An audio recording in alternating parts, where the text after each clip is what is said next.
నమస్కారం, అశోక్ టీవీకి స్వాగతం.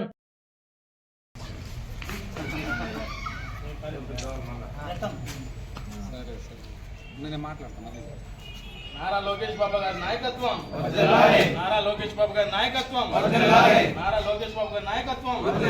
జై టీడీపీ, జై టీడీపీ.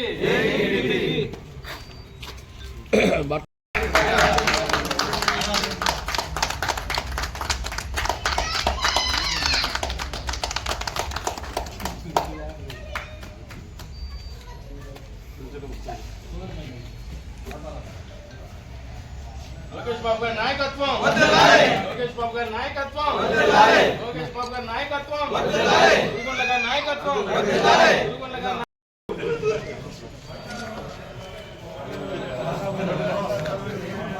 ఒక్కొక్కరు పెట్టండి, ఏం కాదట అందరూ ఎందుకు 10 సార్లు తెచ్చింది.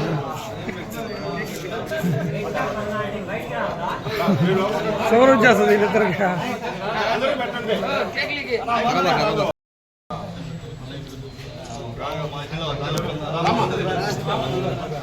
చూడన్నా నువ్వు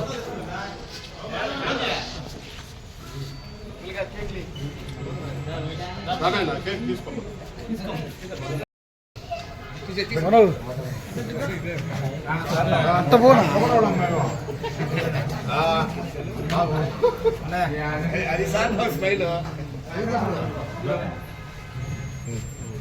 ఒక్కో రోజు పెట్టండి బాబు.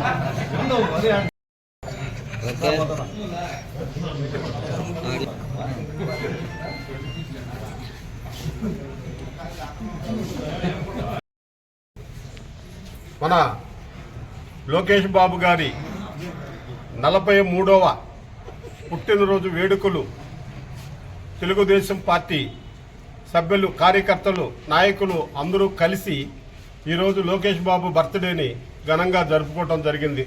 నెల్లూరు జిల్లా రాపూర్ మండలంలోనే ఈ కార్యక్రమాన్ని చేయటం. అట్లాగే ప్రతి సంవత్సరం కూడా లోకేష్ బాబు గారి జన్మదిన వేడుకలు రాపూర్లో క్రమం తప్పకుండా జరుపుకుంటున్నాము. మన ఐటీ శాఖ మార్చులు గతంలో ఉండినాడు. మన రాష్ట్రానికి దావూత్ పోయి అక్కడ ఉన్న ఆ దేశంలో ఉన్న సంపన్నులకి, బయట దేశాల్లో ఉన్న సంపన్నులందరి దగ్గర కూడా మా రాష్ట్రాన్ని అభివృద్ధి చేయండి అని చెప్పి చంద్రబాబు నాయుడు గారు కానీ, లోకేష్ బాబు గారు కానీ మన రాష్ట్ర అభివృద్ధిని గురించి ఎంతో తాహుదు పడుతూ మన రాష్ట్రాన్ని మరింత అభివృద్ధి పదంలో మరిన్ని కంపెనీలు ఇప్పుడు చూశారు.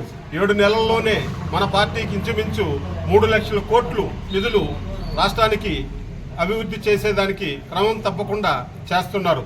ఇప్పుడు అమరావతి అయితే ఏమి, పోలవరం అయితే ఏమి, రోడ్స్ అయితే ఏమి, గతంలో రోడ్లు ఎట్టున్నాయో బస్సుల్లో పోతున్నా, కారుల్లో పోతున్నా, ఆటోల్లో పోతున్నా చూస్తుంటారు. ఈ 6 నెలల పరిపాలనలోనే రోడ్లు ఏ విధంగా డెవలప్మెంట్ అయినాయి, రైతులకు ఏ విధమైన సదుపాయాలు చేయాలా అనే ఆలోచనతో, దూరదృష్టితో వాళ్ళు మా కూటమి ప్రభుత్వం ఈరోజు ఎలాంటి పథకాలు తెస్తే మన రాష్ట్రం అభివృద్ధి చెందుతుందని బయట దేశాలకు వెళ్ళి నిధులు కూడా తీసుకొచ్చేదానికి చంద్రబాబు నాయుడు ఒక అనుభవజ్ఞుడు కనుక మనం 2019లోనే మన రాష్ట్ర ప్రజలు పొరపాటు చేశారు. మరొక్కసారిగానే 2019లో చంద్రబాబు నాయుడు ముఖ్యమంత్రి చేసుకోని ఉంటే మన రాష్ట్రం పక్క రాష్ట్రాల కాడికి, మన దేశంలోకి నెంబర్ 1 ప్లేస్కి వచ్చేది. మన దురదృష్టకరము, జగన్మోహన్ రెడ్డి ముఖ్యమంత్రి అయినాడు, మనం వెనకబడిపోయినాం 5 ఏళ్ల పాటు. ఇక అట్లా కాకుండా మన అభివృద్ధిని చూసి ఓటేయాల. సంక్షేమ పథకాలు ఏదో ఒకటోరా కొంతమందికి ఇచ్చి మేము ఇన్నిచ్చామని చెప్పుకునే విధానం కాకుండా అభివృద్ధిని చూసి ఓటేసిన సందర్భం జరిగింది. కాబట్టి అందరూ కూడా ఈరోజు లోకేష్ బాబు వేడుకల్ని రాపూర్ మండలాఫీసులో జరుపుకోవడం జరిగింది. చంద్రబాబు నాయుడు గారి కుమారుడు మన లోకేష్ బాబు ఈరోజు 43వ జన్మదిన శుభాకాంక్షలు రాపూర్ మండలం నుంచి 43వ జన్మదిన శుభాకాంక్షలు తెలియజేయడం జరుగుతుంది. కానీ తెలుగుదేశం పార్టీ, జనసేన, బీజేపీ 3 పార్టీలు కలిసి కూటమి ప్రభుత్వం ఏర్పడినప్పటి నుంచి లోకేష్ బాబు గారు ప్రతినిత్యం ప్రజలకు ఏం చేయాలి, ఎలా చేయాలి, ఏం చేస్తే బాగుంటుంది, ఆయన పాదయాత్రలో లోకేష్ బాబు మన జరిగిన యువగాళం పాదయాత్రలో ప్రజల సమస్యలు తెలుసుకుని ఈరోజు ఏదో గత ప్రభుత్వం లాగా ఇంట్లో కూర్చొని ఊరికే ఉండే పని అయితే కాదు. ప్రతిరోజు ప్రతినిత్యం ప్రజల గురించి ఆలోచిస్తూ ప్రజలకి ఏం చేస్తే బాగుంటుంది అనే విధంగా లోకేష్ బాబు ప్రతిరోజు దానికోసం దోహదపడుతున్నాడు. అలాగే ఇటువంటి పుట్టినరోజులు మరెన్నో చేసుకోవాలని చెప్పి రాపూర్ మండలం నుంచి అందరం కోరుకోవడం జరుగుతుంది. నమస్కారం, అశోక్ టీవీకి స్వాగతం.